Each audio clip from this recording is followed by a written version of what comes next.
Labour পার্টির পক্ষ থেকে জাতীয় পার্টির আত্মপ্রকাশকে স্বাগত জানাই, শুভেচ্ছা জানাই এবং তাদেরকে লাল গোলাপের অভিনন্দন জানাই। বাংলাদেশ একটা গণতান্ত্রিক বাংলাদেশ।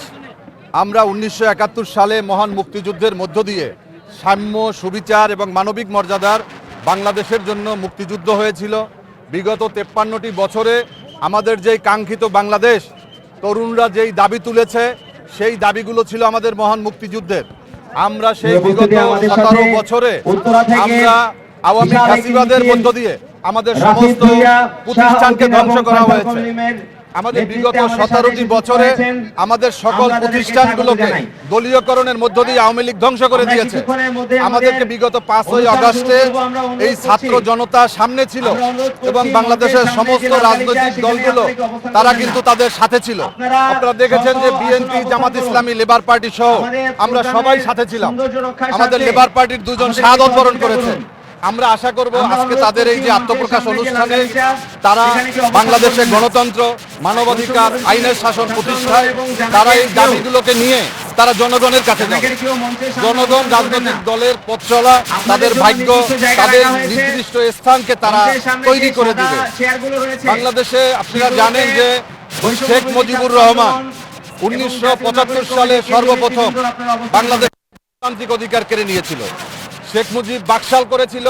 শহীদ রাষ্ট্রপতি জিয়াউর রহমান তিনি বাংলাদেশের মানুষকে বহুদলীয় গণতন্ত্রের সুযোগ দিয়েছে। আজকে যে আত্মপ্রকাশ অনুষ্ঠান, আমি মনে করি এটা জিয়াউর রহমানের একটা বিশাল অনবদ্য অবদান। তিনি বহুদলীয় রাজনীতি করার কারণেই আজকে বাংলাদেশে যে রাজনৈতিক দলগুলো রয়েছে, BNP, Jamaat Islami, labour party সহ আমরা এই কারণে রাজনীতি করার সুযোগ পাচ্ছি। আজকে যারা এই নতুন দল করছেন তারাও একজন নাগরিক হিসাবে প্রত্যেকটা নাগরিকের অধিকার রয়েছে রাজনৈতিক দল করার। আজকে তরুণরা যেভাবে জনগণকে ওয়াদা দিয়েছিল যে তারা ফ্যাসিবাদ মুক্ত বাংলাদেশ করবে, তারা করেছে, তারা সামনে ছিল।